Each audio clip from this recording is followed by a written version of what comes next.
just take a moment. We always begin our meetings with about whatever sorts they might be with a moment of sitting and being in the present, from the contemplative tradition that ABODE honors and really is grounded in. So I'd invite you all just to, for the moment, just to be present, sit in the moment, and breathe in and breathe out. Sometimes at the end of a busy day, it's really helpful just to put our feet on the ground and our butts in the chairs and just kind of notice how gravity holds us. Nothing more to do, nothing less to do, just to close our eyes and breathe in and breathe out. And we'll do that for just a few seconds.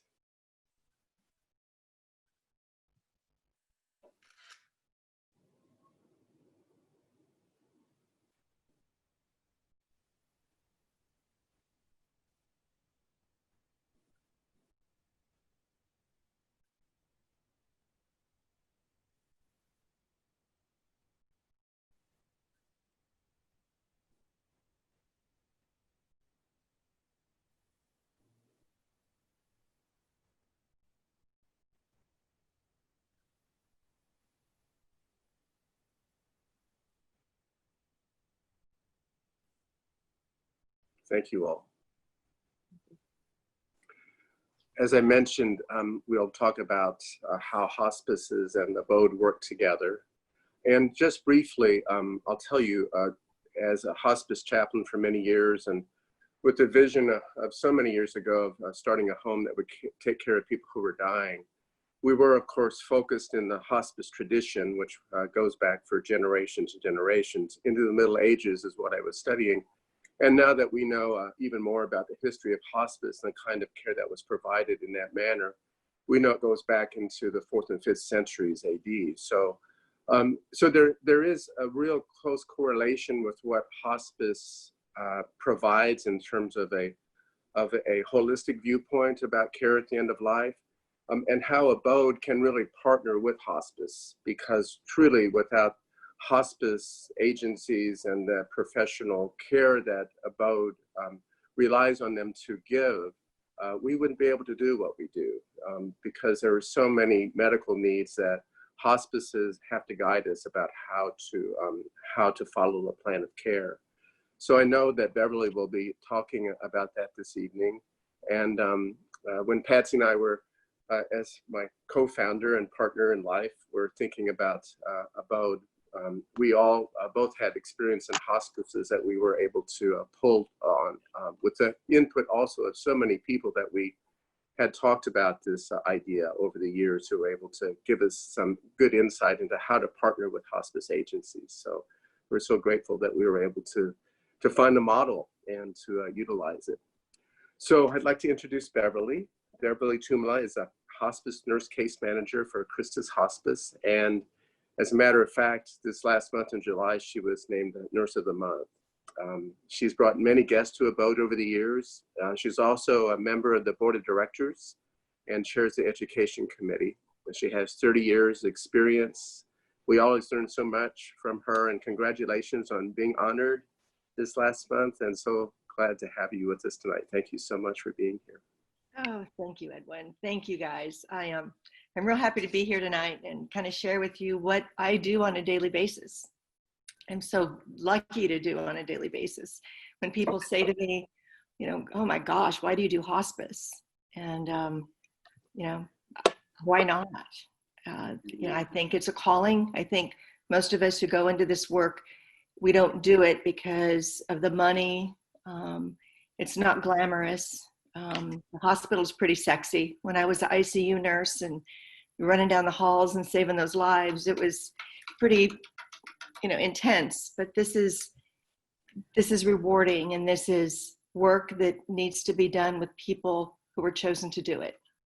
And I'm very blessed to do what I've been chosen to do. But hospice is a pretty young specialty in medicine. We think back, we've been doctoring and nursing for a very long time, but in the modern day, the hospice that we know really didn't start until, this century, or the the 19th century.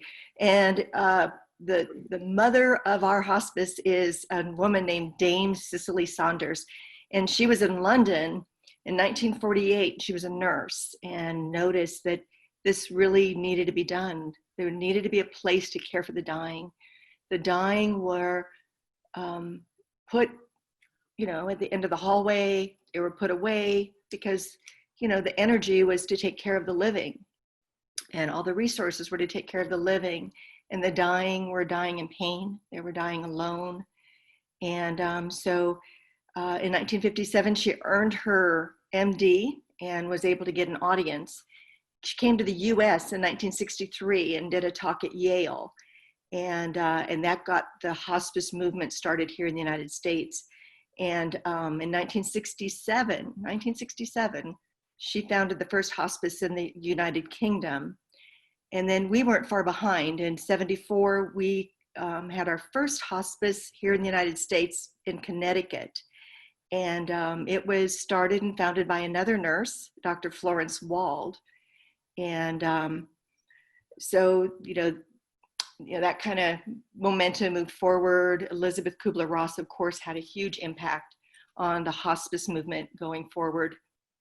And then it wasn't until 1986 that the Medicare hospice benefit was enacted. And, that was, early years in my nursing practice. And I don't remember using hospice much when I was a young nurse. We just didn't hear much of it, but so it's still pretty young. 1986, it became a benefit that we could use for Medicare. Insurances soon followed and Medicaid followed. So, looking since about 2017, we have about 1.5 million patients that enter hospice every year. 1.5 million. And so the latest statistics show that 65% of Americans do spend their final days in hospice. So the word's out, people are using it, and our numbers show it. We have over 100 hospices here in San Antonio, and we're all competing for these 3 beds. So what does hospice look like? Hospice is a team of people. When a patient comes on hospice, they have a team that takes care of them. There's the nurse, the case manager, and we kind of are we monitor the reins of the team. And on that team, I've got a social worker, I've got a chaplain, we've got an aide that will go and do the daily baths, and we've got a doctor. And what's so wonderful about physicians is, I can pick up the phone and be at a patient's bedside and call my doctor and get medication orders changed and get, the medicine that needs to be given at that moment. So we work really well. We're kind of a well-oiled machine, and great communication. We meet on a weekly or bi-weekly basis, and we go over each case and we talk about the medical aspects. We talk about the psychosocial aspects. We talk about the spiritual aspects of this patient, and not only the patient, but the patient's family. How is the wife doing? How's the husband doing? How's the caregiving going? And are there any red flags? Do we need to, get the chaplain in there more? Are they getting exhausted? Do we need to increase our aid visits? So these are things we kind of talk about as a team, and we move forward together as a team. That nurse visits that patient on a weekly basis initially, and then as symptoms increase or changes happen, they might see me twice a week, 3 times a week, or sometimes every day. I've got a number of patients I see every day right now, and usually that's towards the end of life, because that's when symptoms really start to manifest. But so when we're in the home, we start looking, and especially early on, when we first start taking over the case, I'll sit with the patient and ask them, what is your death plan? What is your plan at end of life? Do you want to be home? Some people will say, I don't want to die in my home. I don't want to have my spouse have to deal with the home after I've passed in it. Some people just really feel that it just will alter the energy in the home if they die in the house. So, these are things we need to know about. But a very important question is, once you come on hospice, many are walking, they're still taking care of their own needs, they're dressing, they're bathing, but we all know at some point those things can't be done alone and you need help. And so we start looking at who's available to take the brunt of the care, who can manage them when they need to go to the bathroom, when they're incontinent and they need to be changed, who can give medicines. And sometimes that answer is nobody. Sometimes is, we look at homes and there's small children in the home, and that's a lot to manage, is a dying person and then having small children running around, and are they going to be able to do this? So we look at all of these things and we start making a plan. Can they afford to bring in someone to help care for them? Do they have the funds to put them in a personal care home? And I'm sure you all have heard of these homes. They're all over San Antonio. I didn't know about them until I started doing hospice, but they are homes that a person pays a monthly fee to stay there, and they can receive all the care they need, all the way towards the end of life. The meals are prepared, they're bathed, they're clean. These people can change their linens and their diapers in the bed, but they do cost quite a bit of money. Not as much as a nursing home, but typically those will run $3,500 to $4,000 a month. Most of these homes have only 3 residents, and most of them, I would say 99% of them, want their patients on hospice because we provide such an extra level of care for them, because we'll provide things they need to take care of this patient, and I'll kind of go into that later. But there's, of course, oversight on our part, which is for their benefit, because if there's ever a question about what care they do, if we're in the home on a weekly or more than that basis, we can see what kind of care they provide. If the care isn't good, we can move that patient, hopefully. But these personal care homes are wonderful, but not everybody can afford them. And so I go into a home, and many times I see an elderly couple. The husband's very ill, and he's tall, he's weak, and then there's this tiny, frail wife that's got to take care of him. And hopefully there's children around that can help, but sometimes there's not. So again, these are things we look at, and what's going to happen. And earlier than not, we start saying, okay, I need to earshot this person for ABODE. Example, I've got a woman right now. Helen is 80. She is a veteran. She never had children, married early on. That marriage ended and she never remarried. She has no family here in town. I guess I take that back. She does have a nephew who comes to visit, but his hands were burned in a fire. So he has non-working hands. And when I asked Helen, what did she think her death was going to look like? Where would she be? Who would be taking care of her? She hadn't thought of it. She said, I don't know. So she can't afford a personal care home. She can't afford 24-hour caregivers. We're looking at that today for someone. That's going to cost between $15,000 and $20,000 a month if you bring in someone to do 24/7 care. So she doesn't have that kind of funds. So I've talked to her about ABODE, and we've put ABODE, the name of ABODE, on her refrigerator. And I said, we got to pray about this every day, because when the time comes, we need to hope there's a bed. So these are the type of people that we look at and that we need to help them make a plan. And that's why ABODE is so special. How do we know if they fit into ABODE? It's hard to say.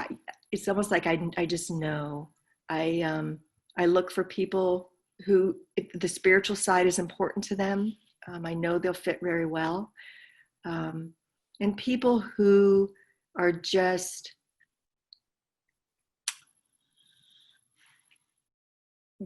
loving,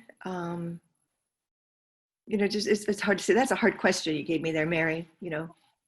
What kind of a fit? But, we of course look for people who would meet the criteria for abode. Of course, we don't want infectious diseases. We can't put people at abode that are very heavy or obese. We don't have the manpower to turn them and to clean them, and without injuring and putting our caregivers at abode in danger. So, we've got to look at that.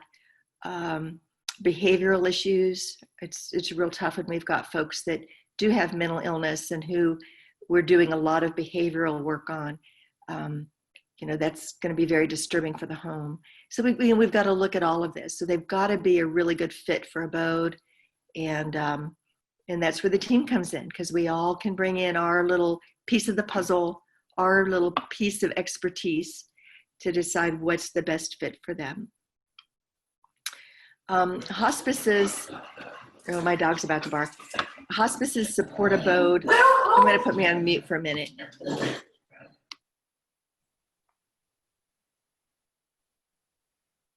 I'll add real Mary, quick. if you can take over for just a sec, I'm going to put him outside. Okay. It's important that our guests are the right fit for abode, and just as importantly is that we are a right fit for them. So we have to have guests who understand that they're dying and understand that they're coming to abode to die. They may not be totally at peace with it, which is fine, because that's one of our superpowers, is that over time we help folks get to that point if they're not quite there yet. But we've had cases where a guest will come and their family hasn't told them that they're dying, or they don't remember that they're dying, or they think that they're going home because their family member said, "You're going to get better, we're going to bring you home." And that it doesn't benefit them to come to abode, because we have all this expertise and care that we're here to give, and they're not in the right mindset to receive it. So we have had to say to families, they're adults or young adults, and they can handle the truth. And this is your time to be honest with them, so that we can do what we do best and deliver the right level of care to your loved one. I was just saying, Beverly, that folks have to know why they're coming to abode and be willing to be open to it. Yeah. So, and that talk has got to happen pretty early on, because we've got to bring folks that are on the hospice page. Many times, we use that term a lot, but hospice page means, if mom or dad or, your loved one is having an event, an issue, what is your plan? Are we going to be able to support them and stabilize them and provide comfort in place? Or do you plan to go back to the hospital? And, are they a full code? Are we going to be able to sign a do not resuscitate order in the home? Or if that event happens, is 911 going to be called? And those are hard conversations to have. And especially those are hard conversations to have with somebody that you just meet. I went out and did an admission the other night, and, to know somebody for about 32 minutes and say, if you were to have a cardiac event tonight, what is your plan? But some people are under the misconception, though, that you have to be a DNR to be on hospice, and that's not true. That's not true. We will work with them, because, this is a lot. And so, one of the things we do, we go in the home and we love on them. We teach, and we teach. And we, help them kind of see where their loved one's going, how their loved one's progressing. And they can see the comfort in the home. They can see, what they're getting as opposed to when they were without hospice. And many, when the time comes, they'll say, no, we're staying home. We're not going back to the hospital. And, that's exhausting to go to the hospital over and over and over again. And so, the support we bring, we talked about our team members. The chaplain is very important. The spiritual side, we don't bring religion in. We bring a spiritual side and just help them resolve issues, help them know that they're loved. And the social work does wonders, on the social work side. But the aides are almost the bread and butter of hospice. These girls are angels, and they go into these homes every day, and they do the labor of hospice, which is the bath, the linen changes, the oral care, teaching these families how to turn, how to change a diaper, and they're fabulous. So, the aide will come in every three times a week for the most part, but some I have come or go out every day if I have somebody that's a lot of work. We will provide the nurse visits, like I said, typically once a week. And then as the condition, gets worse, as patients start nearing death and symptoms become more apparent, the nurse visits step up. And the chaplain will come, it depends, sometimes once a week, sometimes once a month. They decide, and the social worker usually puts eyes on them at least minimum once a month. We supply all of their supplies that are needed. We supply diapers and underpads and wipes and any of the medical equipment, beds and oxygen and walkers and wheelchairs and Hoyer lifts. And believe it or not, those are not Medicare covered items.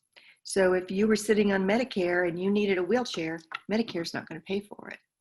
So if you don't have the means to go and buy one or rent one, you may not have a wheelchair till hospice shows up. And a lot of people don't know that. And then medications, any medication that's related to the diagnosis, the hospice diagnosis, we will provide. And most of us use a local pharmacy. And then we all, like our hospice has a pharmacy in Philadelphia, and they overnight medications to our patients FedEx, which is just crazy. I don't understand why we don't do it locally, but this works out for us. So, but meds are delivered. Families aren't running to the pharmacy. They're not having to leave the home and go and get what they need. It's brought to them.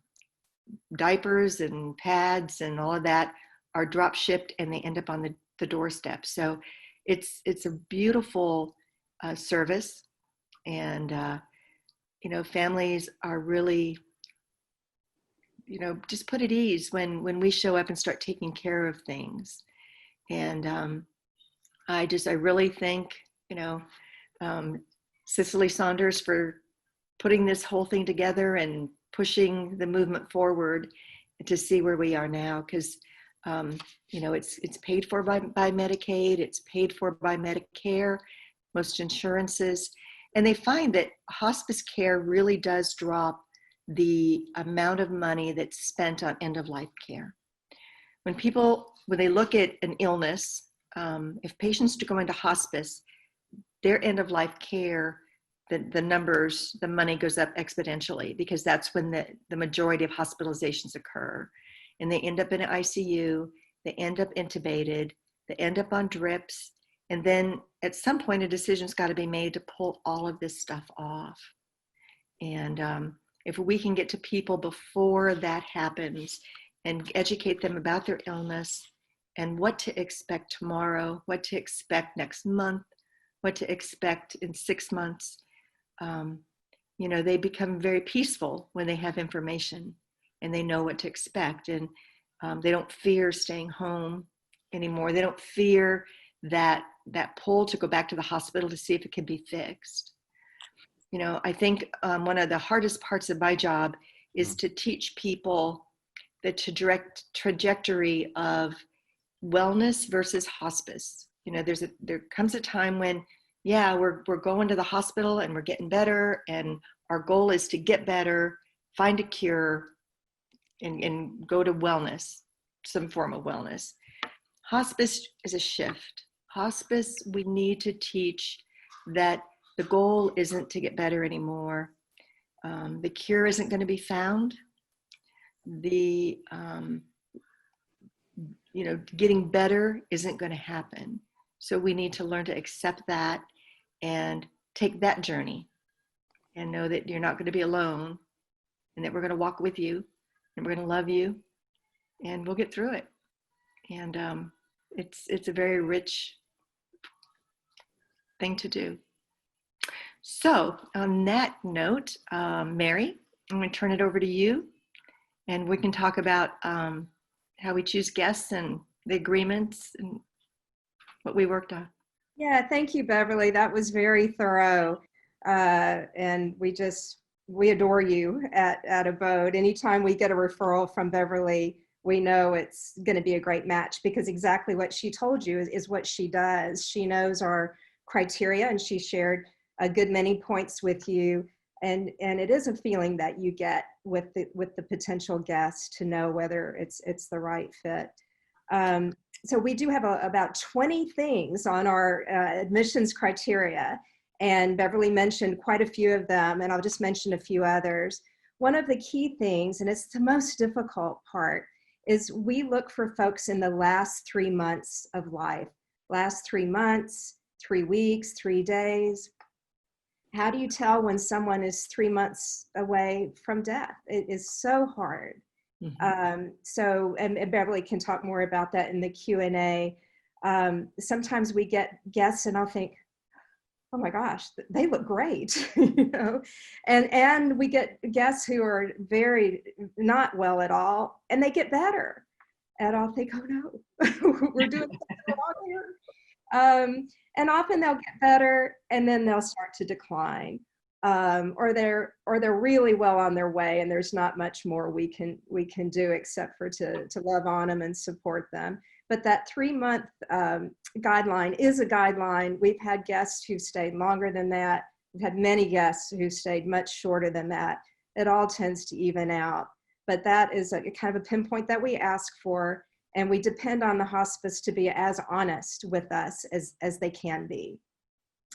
I already told you about the fact that we like to know whether the patient understands that they're dying, and they're willing to come to ABODE. They know what ABODE is. No contagious diseases. So these days it means COVID. That's another challenge for us, because now those tests are harder to get. And especially for folks who live at home and who are very close to death, you're not going to take them to the Freeman Coliseum in a car. And, you know, there's just lots of challenges now with that. So if they don't have a COVID test, we have to have a degree of confidence that they've been isolated, they haven't been exposed to it as best we can.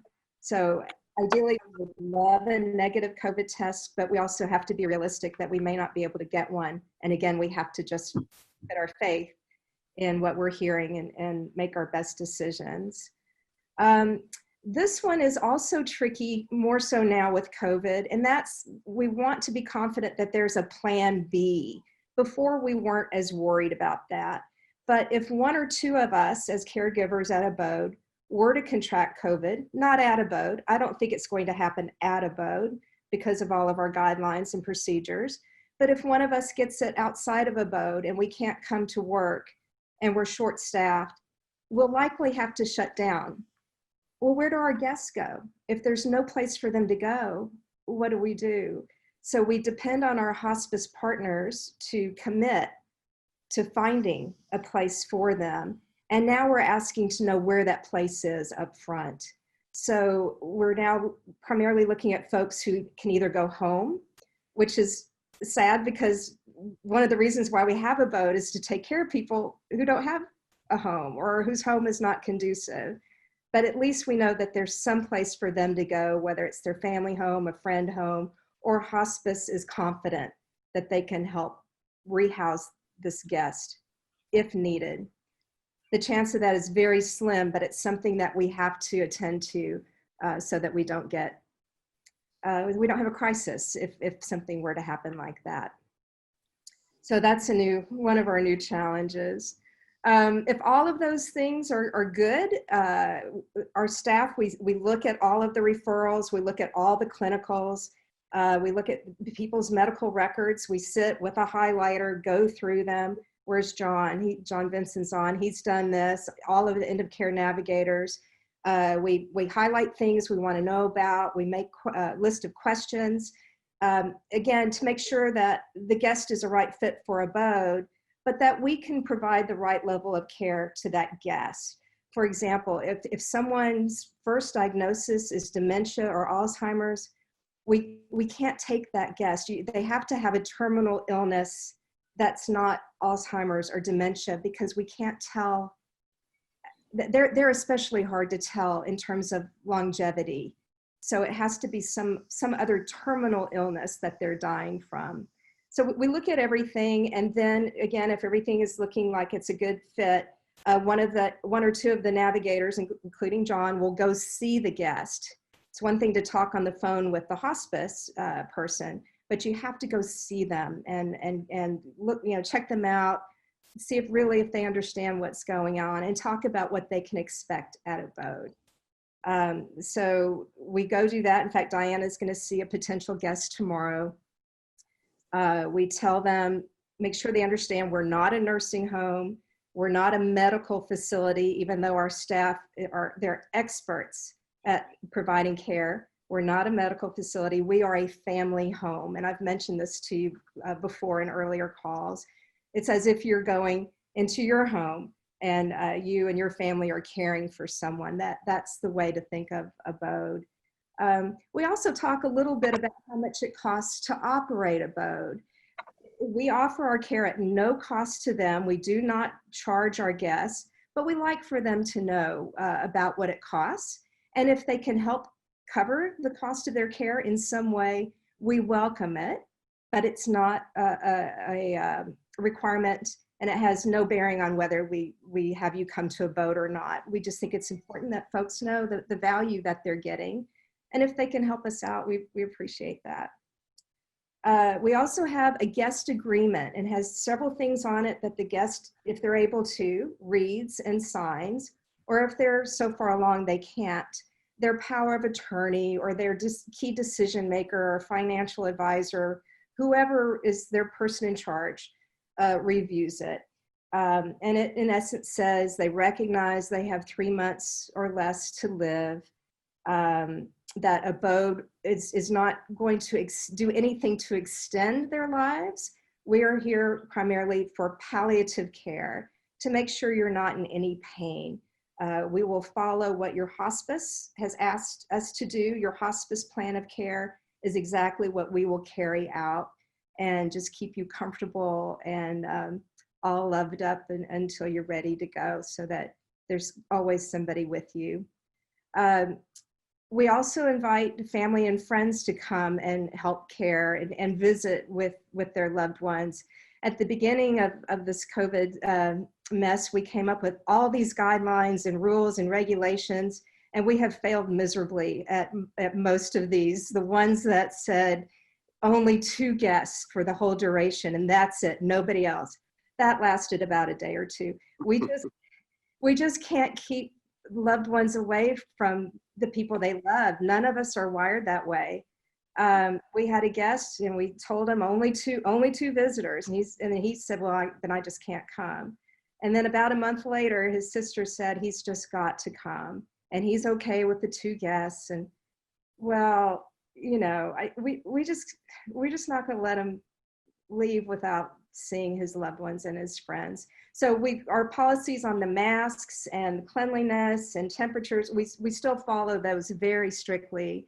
But we have been finding ourselves bending the rules on the visitors, and And thank goodness, I don't think I could live with myself if we And didn't. thank goodness we have the porch. Yes, that helps. We have 3 bedrooms, and each room opens up to the backyard, and then we have beautiful patio furniture with beautiful new cushions where people can sit and visit outside. So I think we've done the right thing there. Mm-hmm. In fact, we have another guest now who gets no visitors. So I've had to call a few volunteers because we've also not had our volunteers come. And I've called a couple and said, hey, would you mind coming and sitting with him? And his demeanor has changed so dramatically. Mm-hmm. Just by having visitors, he doesn't even know them, but just having people come in and sit with him and hold his hand. Yeah. So we're rule breakers at ABODE. I'm running into that right now. I've got a patient in a nursing facility, and he's really declining fast. And his daughters haven't seen him in 2 months, and they will not let them in. We got him to the window, but he doesn't get it, and he doesn't understand who's on the other side of the window and to talk. And I'm the only person who can be in there with him. And we're talking right now about pulling him and moving him somewhere. Yeah. Imagine. Yeah, bring him to ABODE. Yeah, so let's see. I was mentioning that sometimes we have folks who live longer than 3 months, and what we also have in our agreement is that at the 2.5 month mark, if it looks like the person is not getting any worse or they're continuing to get better, we have the hospice doctor come and reevaluate. Because if the person has a lot of longevity ahead of them, that's great news, and they should be able to go on and continue to lead as full of a life as they can, so that we then can take someone closer to death, which is what our mission is. And then Hospice 2 has to agree to all of these things. So after our end-of-life navigator goes to visit the potential guests, he or she comes back to ABODE, and our whole staff gets together again. We listen to how the meeting went. We have all of our questions answered. We'll never have all of them answered, but we have enough information to know whether this is a good fit on both sides, and yeah, let's bring them in. And then I get to make the happy call to the hospice nurse or the hospice social worker. And the next step is to arrange for, as Beverly said, arrange for all the equipment to come, all the prescription drugs to come. And then hospice will usually bring the guests by an ambulance to ABODE, and we welcome them to their beautiful new room. And usually a family member comes and the hospice nurse. And we've worked with so many wonderful hospice nurses, so they know the drill. Their job is to share with us the plan of care, what time these medications need to be given, any other things that we need to do, and the end-of-life navigators and our volunteers, which we're slowly starting to bring back to ABODE, swing into action, and this is where the magic really happens. So the navigators do everything that needs to be done, just like a family member would. And then the hospice team, including Beverly and other nurses, come, as she was saying, come to ABODE regularly to visit with the guests and to visit with us. We do a lot of information sharing and collaboration. We go over our notes with one another. Here's how his night went. Here's what she had for breakfast. Just very detailed. We make copious notes of every single thing we do, every pill we give out. We do pill counts when we switch shifts, so that everything is just very well documented all the way to the person's very last day with us. Yeah. It's wonderful too. For those of us who are in the hospice field, we're alone all day, and we're driving and we're visiting. And almost every home we go into, there's some sort of crisis. But when we step into ABODE, like my first day there, the first day I ever walked in, and I sat at the desk and I started writing out the orders. I don't know how many people came up to me and said, "Can I get you something to drink? Would you like to go sit in our, the prayer room or the quiet room?" And would you like me to pray for you and pray with you? And I was just like, oh my gosh, it was just such, oh, it was amazing. So you guys help us a lot. And thank you. Well, that's part of our care too, is the contemplative nature of what we do. We certainly carry out all of the items that hospice has for us, but it's how we do it, how we walk into the room, how we acknowledge the guests and their family, how we sit. And next week, when you come back for ABODE Academy next Thursday, you'll hear from Peg Armstrong, who is on the call, and Ed Alderete, and they'll talk to us about how to be with the dying. That's one thing we had to learn, that it's perfectly okay just to sit and hold someone's hand and not say a word.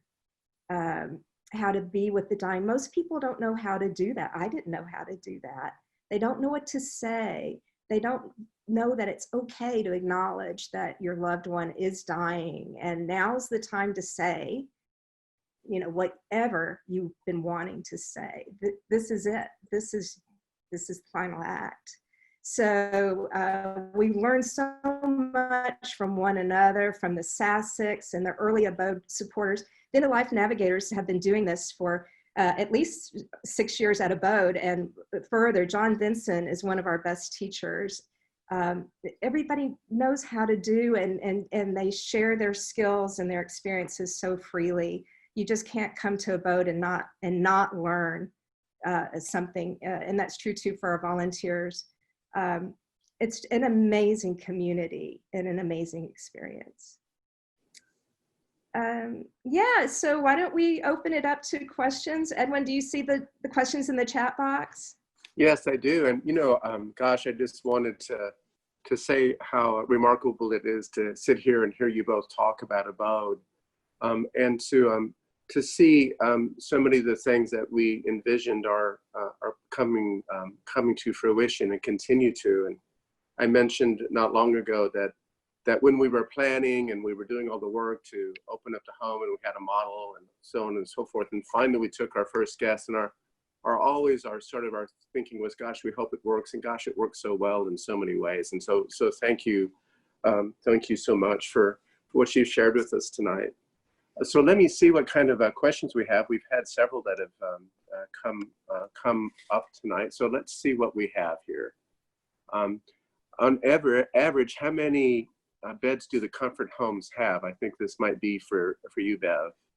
Yeah, and Joanne, I saw her answer. Yep, it's the majority have 3. If they have 3 beds or less, they're not regulated by the state, so they don't have to have all this extra level of stuff in the house that can be very expensive, like a sprinkler system. So if you have 3 guests or less, you're not regulated by the state. But there are a few homes in town that have 6 beds. Mm-hmm. Mm-hmm. And that's really one of the ways that we decided to design ABODE, was to be a personal care home with 3 beds or less because of the regulation concerns. But we were also very clear about the policies and procedures that help protect the guests and staff too. So there are, for example, there's a sprinkler system at ABODE. That was one of the things that we installed, even on the sun porch next to it. There's a sprinkler system. So let's see, what other question might we have here? Does ABODE accept direct admissions from the hospital or only home hospice guests? Is ABODE requiring the hospice to obtain a COVID test? We went through that question, and that's from Jacqueline. So does ABODE accept direct admissions from the hospital? That is so tricky. We often get calls from the hospital, and they'll say, we have this indigent or poverty case. There's another term for it, but charity case. And the hospice A will take the person if you take this person at ABODE. And that puts us in a really tricky situation. We much prefer to communicate directly with a hospice person. There's just too many cooks in the kitchen when we go that way. And we have so many referrals that we can work just with hospices. So I say, you know, you do need to have the hospice person give us a call, and we'll see what we can do. But much better if they're already on hospice. Yeah, and one of the ways we work, because believe it or not, we do have patients in the hospital. There's a level of care in hospice called GIP, which stands for General Inpatient. And that's typically for folks who have symptoms that are uncontrolled that we can't manage in the home. Be pain, shortness of breath, or somebody who's been in the hospital, who's been on a ventilator, and they want to extubate. And they'll many times call us and say, and I love this, we want you to admit them to hospice before we extubate. We want you to be there when the tube comes out, because when they come off the ventilator, if they die, we want them to be on the hospice services, because the hospital won't show that death. It'll come on us. Yeah. Their records will show they were discharged to hospice. So we do have this level of care called GIP, and we keep people in the hospital. We visit them every day, like if they were at home. The doctor visits them every day.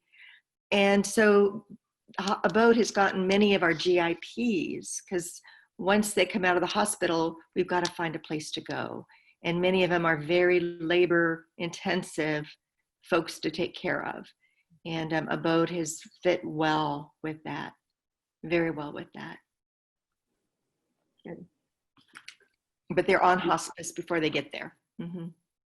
Right. There was also a question earlier too about monthly costs for hospice patients, and Medicare and Medicaid and most private insurance now cover the hospice benefits. So there's no cost for that care. But one of the things that sometimes people are confused about when they come to hospice, I remember talking with many people over the years about hospice, and whether it means that there's caregiving 24 hours a day by the hospice agency, or whether they provide a place for the hospice patient to stay.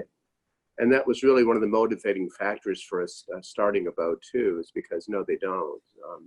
Only if you happen to be a Medicaid patient in a hospital and then go to a nursing home, for example, for care, there's a certain period of time, I believe, where the Medicaid benefit will cover the cost of the nursing home. But once that benefit is used, then it's a private pay situation. That's correct. Yeah. It's and it's hard, because people, you know, when things start to happen, they'll say to me, I thought you were going to be here. I thought you were going to be here 24/7. And we have to make that very clear. You know, I think in the early days of hospice, it happened. We had aides that worked in the hospice, and we could put them in a home, you know, all day. But Medicare doesn't work that way anymore. And our guidelines are very strict. And if I exceed, believe it or not, if I exceed 2 hours in a home, I have to write an extra note explaining why I was there that long. Sometimes I'm there that long. Things have changed, yeah. Yeah, yeah.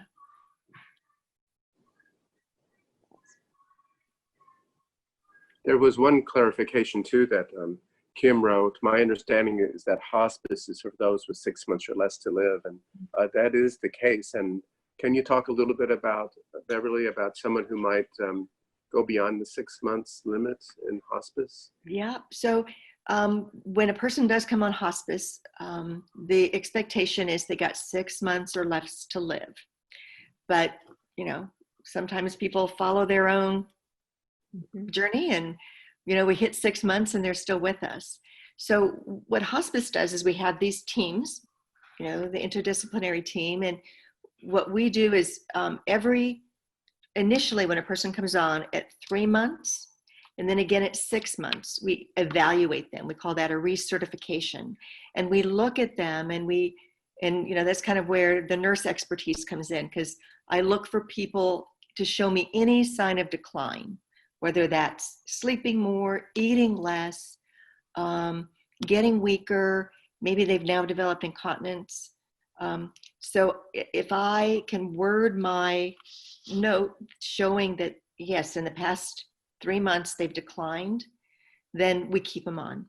And then we reevaluate again another 3 months, and again have to show that decline. After they've been on for 6 months, that 6-month mark, they're now evaluated every 60 days. And now the doctor must go out to the home and evaluate them every 60 days and basically confirm what I've seen, or we'll talk about what we're seeing and make the decision whether to keep them on or not.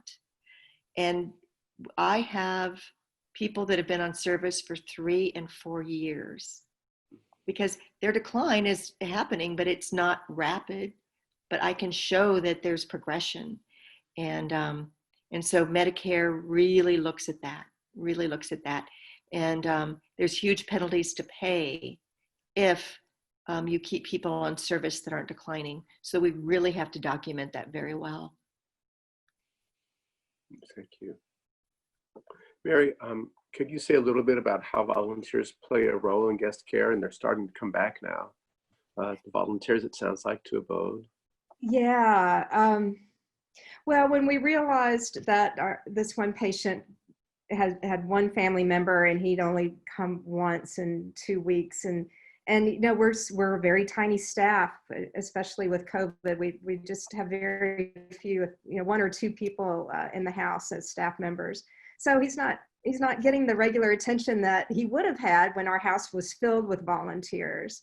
So I just couldn't stand it anymore. So I called Susan Ruck, I called Peg Armstrong and Ed Alderete, and I didn't want to put them on the spot because, with the COVID, I know people are being very cautious. And I thought, well, let me just start with them and see what they said. And all 3 said yes. So Susan Morano, I'm looking at you next. And June. And I think over the next couple of weeks, we'll bring back some more folks if they're willing to come and just sit is the main thing.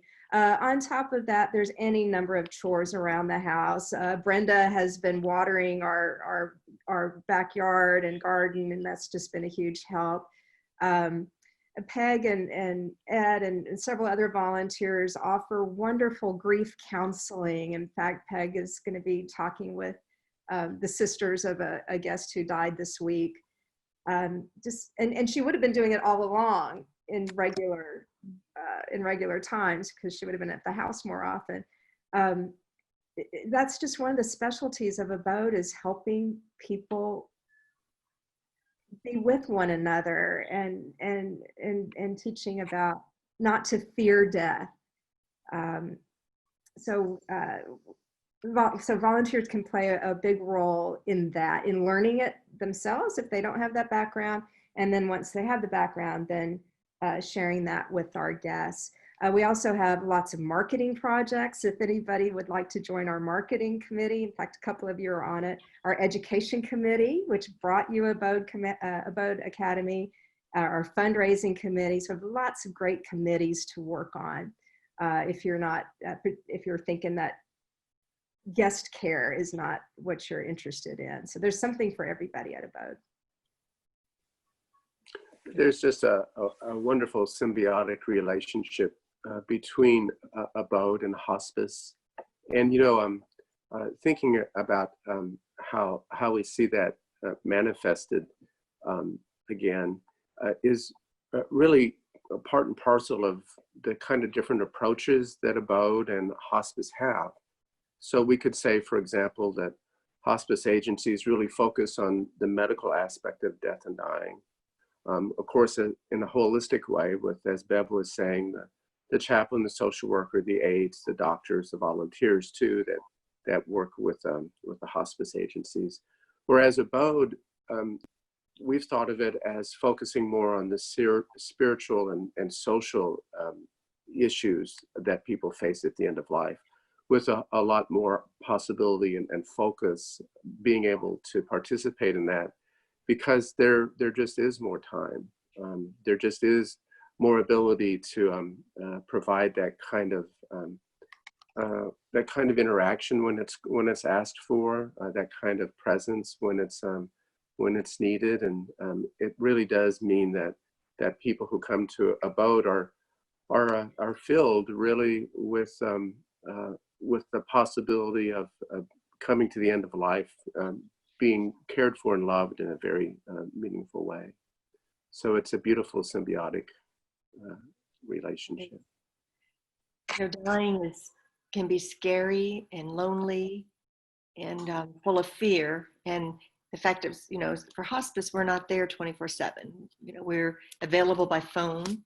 To have somebody with you that can talk with you about it, who's seen this journey with many, that's a wonderful thing that ABODE can do.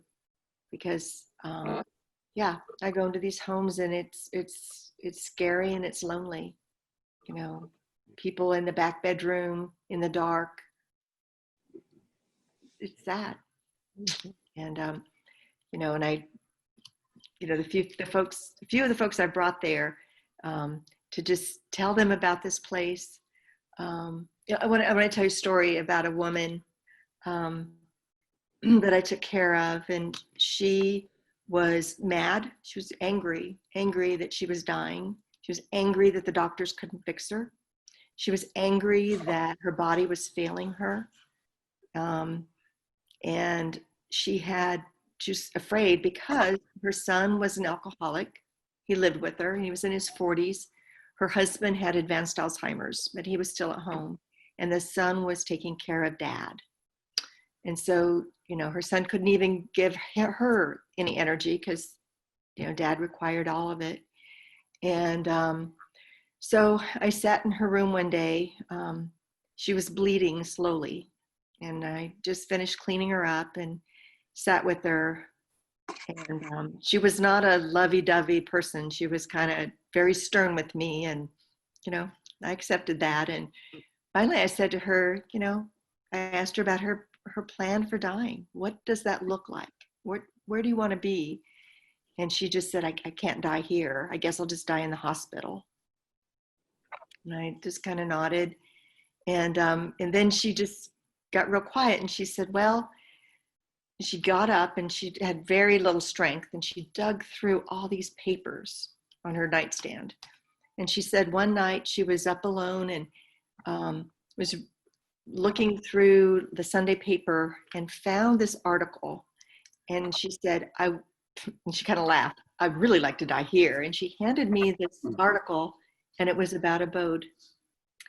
And she said, this is where I want to die. And I looked at her and I said, I can get you there. I'll take you to ABODE and you will die at ABODE. And she just broke down and cried and said, you can get me there? And I said, yes, I go there. And so we had to put her in respite for a little bit because her son just couldn't manage her and a bed became available.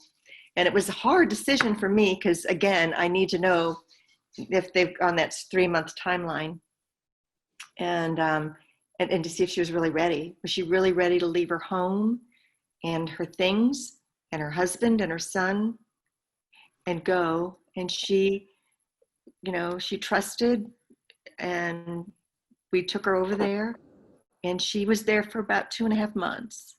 And she kept saying, I'm not dying. I'm not dying. I thought I was supposed to come over here and die. And it was so funny because she was in the green room and everybody was dying in the middle room. She watched them go by, she was in room 1. And so one day I was sitting there with her and she mentioned it again. She goes, am I going to get kicked out of here? Because I'm not dying today. And I said, well, I can ask him if we can move you into the middle room and just see. And she was like, no, that's okay. But she passed at ABODE and she was loved. She had a lot of past hurts that she healed, that they were able to work with her on. She was able to feel loved and she was able to just let go in a very peaceful way. And I thank you guys for that. Well, thank you, everyone, for being with us tonight. And Bev and Mary, wonderful to have heard your stories and talk about your passion for ABODE and to work with the dying. And thanks, everyone. We'll be back again next Thursday to learn how to be with someone who's dying with Peg Armstrong and Ed Alderetti talking about their experiences at ABODE as long-time volunteers there. So please, if you would, fill out the survey, which you'll receive in a few minutes, and see you next time. Thank you very much. Everybody, thank you.